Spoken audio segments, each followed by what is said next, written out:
छठी माई के घाटावानु है। असो छठ करब सावन पूरा पर छठी माई के घटवानु है। जातानी धनी हाली लेते आवतानी हम फलवानु है।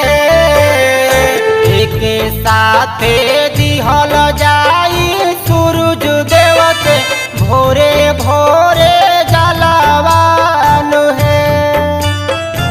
एक साथे दिहल जाई सूरज देव के भोरे भोरे जलवानु है।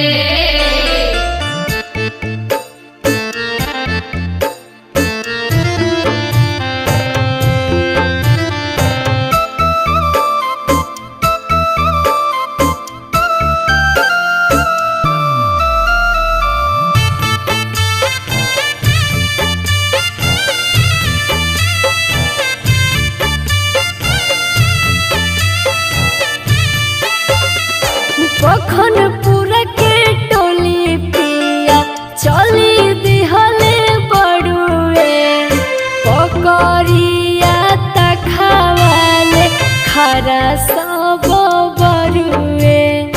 पकड़िया कठवाले खड़ा सब बड़ुए। जनतान रानी होता बहुत अबेरिया। आवतानी हाल लेके होई नहीं देरिया। कुछु ना भूलैह पिया किनी के ले अइह। पिया किनी के ले अइह अपना हथवानु है। असो छठ करब सावन पूरा पर छठी माई के घाटावानु है। असो छठ करब सावन पूरा पर छठी माई के घाटावानु है।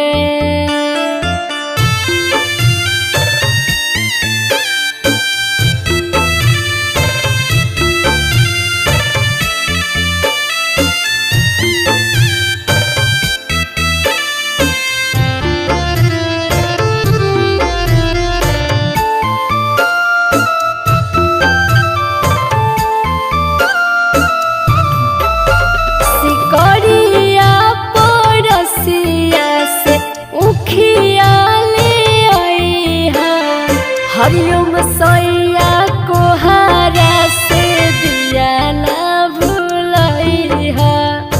हरिओम सैया कोहरा से दिया ना भूलैहा। धीर धर धनिया हो कुछु ना भूलाई। दियरी के साथे गाय के घिउओ ले आई। राजकुमार रोहित देवरु सरवन के बोलैह।